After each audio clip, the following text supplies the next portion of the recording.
శ్రీ గురుభ్యో నమః. శ్రీ గణేశాయ నమః. శ్రీమాత్రే నమః.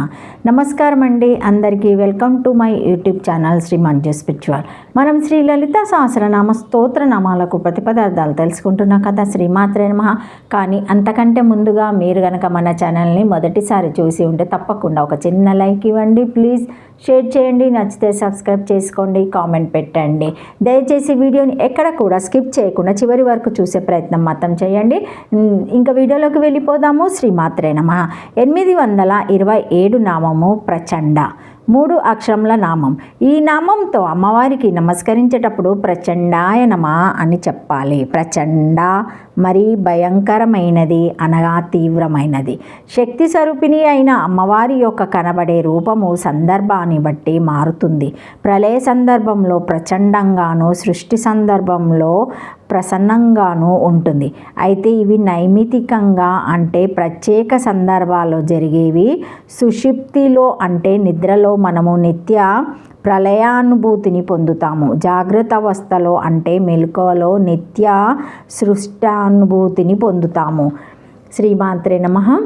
అమ్మవారు కర్మఫల స్వరూపిణి అయినప్పుడు శిక్ష కర్మానుబద్ధమైన మార్గంలో శక్తి మారుతుంది. ఈ కళను కాళీ స్వరూపంలో గుర్తిస్తాము. నిజానికి కాళీ అనాలి కానీ కాళీ అనకూడదు. ఈ కాళీ శబ్దం కాల స్వరూపిణి అని కూడా స్ఫురింపచేస్తుంది. కాబట్టి గీతాలో కూడా కాలహ కాలయాత మహాం అన్నాడు గీతాచార్యుడు. అన్నిటినీ కలిపే వాటిలోనూ నేను కాలపురుషుని అని అర్థము. అమ్మవారి ఈ ప్రచండ రూపానికి భయపడే వాయువు వీస్తున్నాడు. సూర్యుడు తప్పింపచేస్తున్నాడు. సర్వదేవతలు వారికి కేటాయించిన వారి విధులు సక్రమంగా చేస్తున్నారు అని ఉపనిషత్తు కూడా చెప్తుంది. భీష్మాస్మః ద్వతః పవతే అంటే విధి నిర్వహణలో తేడా వస్తే ఊరుకోదు. శిక్ష కఠినంగా వేస్తుంది. తప్పుకు శిక్ష పెద్దది ఉంటుందని తెలిస్తే తప్పులు చేయడానికి భయపడతారు. అందుకే అమ్మవారు ఈ విషయంలో ప్రచండంగా ఉంటుంది. 1 ప్రచండమైనది, 2 ప్రళయకాల స్వరూపిణి, 3 కర్మ ఫల స్వరూపిణి అని ఈ నామానికి అర్థాలు చెప్పవచ్చు. శ్రీమాత్రే నమః. ప్రాకృష్ణః చండా కోపాన యాస్య దూతః సా చడి కోపే అత ఏవ భీష్మాస్మః ద్వతః పవతే ఇతి శృతి. నా యస్య కోపో నః రూపి ప్రజాస్థయ న బిభ్యతి సైతం నితం కథం రక్షత్ ప్రజా యస్య న బిభ్యతి ఇతి కామంధకాచ్చ భయప్రదాత్వలింగ దేవాహి మహద్భయం వజ్రమధ్యుతం ఇతి శృతో వజ్రపదం బ్రహ్మపరేమిత్యుక్తం.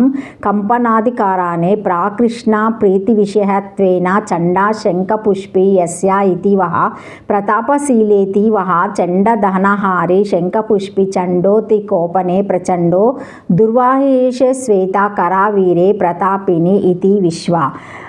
ప్రచండ మిక్కిలి కోపం గల దూతలు గలది. మిక్కిలి కోపం గల దూతలు గల మిక్కిలి కోపము. శంఖపుష్పయందు మిక్కిలి ఇష్టము గలది. మిక్కిలి ప్రతాపము గలది. మిక్కిలి కోపం గల దూతికలు గలది లేదా మిక్కిలి కోపం గలది. చండీ కోపే అను ధాతువు నుండి చండ శబ్దమును పుట్టినది. వేదంలో పరమాత్మ భయము వలన వాయువు వీచుచున్నది. ఆ పరమాత్మ యొక్క భయము చేత సూర్యుడు ఉదయించుచున్నాడని గలదు. దీనినే మిక్కిలి కోపం కలదని తెలియచేయున్నది. కామాంధకుడు తన రాజనీతిలో ఏ రాజునకు కొంచెమైనను కోపం లేదో వానిని చూచి ప్రజలు భయపడరు. ఏ రాజును చూచి ప్రజలు భయపడరో ఆ రాజు ధర్మమును ఎట్లు కాపాడగలడు అని చెప్పాను. పరిపాలకులకు కోపం ఉండవలెనని భావము భయమును కలిగించు చిహ్నము అగుట వలననే వేదంలో వజ్రపదమునకు పరబ్రహ్మమని కంపానాధికరణమునందు తెలిపెను. లేదా మిక్కిలి ఇష్టమైన శంఖపుష్పి గలది లేదా మిక్కిలి ప్రతాపము గలది. విశ్వనిఘంటువులో చండ శబ్దమునకు ధనహారి తెల్లకరవీరము శంఖపుష్పి మిక్కిలి కోపం గలవాడు అను అర్థములు. ప్రచండ శబ్దమునకు అసాధ్యమైనదని తెల్లగన్నేరు ప్రతాపం గలవాడు అని అర్థములు కూడా చెప్పబడినాయి. దీనిచే ప్రతాపము గలదని అర్థము చెప్పవచ్చు. 3 అక్షరముల నామము. శ్రీమాత్రే నమః. Thank you for watching. Watching my video. Please like, share, comment, subscribe to my channel. మరిన్ని వీడియోస్తో మళ్ళీ కలుస్తానండి. ఈ వీడియో కనుక మొదటిసారి ఎవరైనా చూసి ఉంటే తప్పకుండా ఒక చిన్న లైక్ ఇవ్వండి. ప్లీజ్ షేర్ చేయండి. నచ్చితే సబ్స్క్రైబ్ చేసుకోండి, కామెంట్ పెట్టండి. దయచేసి వీడియోని ఎక్కడ కూడా స్కిప్ చేయకుండా చివరి వరకు చూసే ప్రయత్నం మాత్రం చేయండి. శ్రీమాత్రే నమః. ఓం నమః శివాయ. జై శ్రీ మహాకాల్. శ్రీమాత్రే నమః.